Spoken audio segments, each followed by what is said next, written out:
We are the only Jews in Schuylerville, New York. Everyone in Schuylerville knows we are the only Jews. So there is considerable confusion surrounding the great, well-decorated Christmas tree in our large, uncurtained living room. We are not very good Jews. After a childhood of envy toward her friends with their big decorated trees and their wrapped presents, my mother has decided she is a grown-ass woman and can celebrate the holiday however she damn well pleases. So every year we pick out a tree, we set it up in the living room. My mother decorates it, my sister and I are in charge of tinsel. And every year she screams at me, "Strands, not clumps." Presents wait under it for the 25th.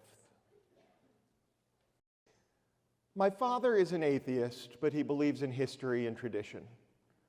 So he pulls the menorah out of the closet, and for 8 nights we turn our backs on my mother's secular celebration tree.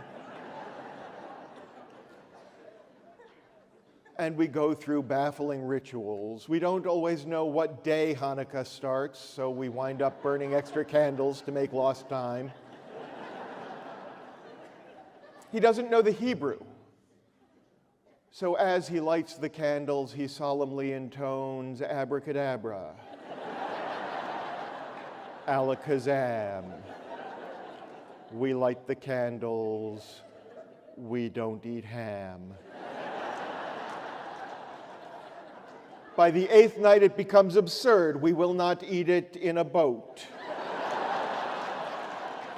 We will not eat it with a goat. We will not eat the Gentiles' ham. We will not eat it l'chaim.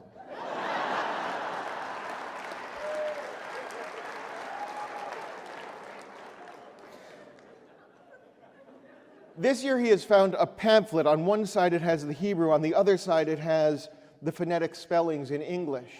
So we mouth incomprehensible words. Baruch atah Adonai, I have a clue what I am saying. My sister and I ask him for an explanation of the holiday, and first he goes the traditional self-loathing anti-Semitic route. He says, we still celebrate because 5,000 years ago, one of us got a good deal on some lamp oil. And then he winces and shrugs as though he is forgiving himself for some minor slight committed against a college roommate whose nickname is remembered, but whose true name is melted into memory. And he tries to explain the holiday. It is utterly baffling. There are Maccabees who are inexplicably not Scottish. There are refugees from some war in the Middle East who hide in a cave, and outside darkness falls, and inside the white light burns, and it's all about oil, how much there is, how long it will last. My sister is 13. She has a keenly refined sense of hypocrisy. She has figured out that religion has been at the root of many wars over the millennia. So any nod to any religion is an indication that my parents are not as committed to the peace movement as they would have everyone believe. She has figured out that Judeo-Christian traditions are steeped in patriarchal history and wrongs, so any nod to either of those traditions is an indication that my parents are not as committed to equal rights and feminism as they would have everyone believe. She has figured out that the gift-giving season is part of a corporate consumerist construct, so any exchange of presents is an indication that my parents are not as committed to global workers' rights as they would have everyone believe. I am 11. I like presents. I like days off from school, reading comic books in my pajamas for so long that the elasticized ankles leave rib marks in my pale winter flesh. Dusty, Dustin Hoffdog, the great matted sheepdog mutt of my youth, believes that we are the best, most wonderful family that has ever lived, and that any food left outside the refrigerator is there for him. He is having a very happy, very gassy holiday season. The true miracle of the season lies in the fact that our house does not explode. This year there is an energy crisis. Words like OPEC and embargo on the news, words as meaningless to me as if they were in Hebrew. It's all about oil, how much there is, how long it will last. My father has bought an old pot-bellied stove at a local antiques market. He has had a handyman set it up in our living room, running stovepipe up to a hole in the chimney. He says it will save on the heating bill, and he is correct.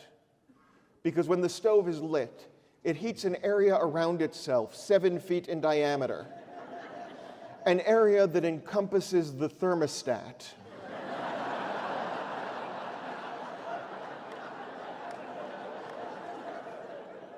When the stove is lit, the furnace shuts down.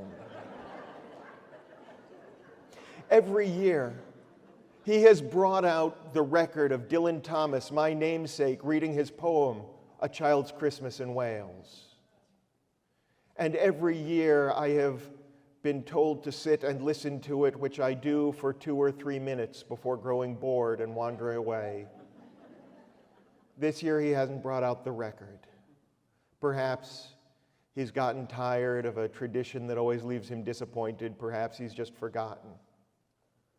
I go to the shelf, I find the record and pull it out. I slide the vinyl from the cardboard sleeve. Perhaps I've inherited his love of tradition. Perhaps I'm seeking parental approval. I put it on the turntable. I drop the needle. And the dead Welshman tells his childhood tales of snowballs thrown and melted long ago. I lie on the floor, I rest my head on Dusty, knees pointed toward the ceiling, small feet chilling flat on hardwood. The dog cranes around to snuffle me, petting me in his way. His breath smells of stolen latkes. And I listen to the salt-swept, sea-stained voice of the drunken Welshman. He speaks of candied cigarettes that unwrap to prove chocolate against his tongue. And I've had candied cigarettes, and they were always made of stiff bubble gum. So I think he's gotten it wrong, because I'm 11, and I know everything. But I don't. I don't know that as I listen, I am learning to love words and sentences and cadence. I don't know that I am learning to listen and learning to write. I don't know that I am freezing my own snow globe memories against future use. Outside, the white snow falls. Inside, the black disk turns.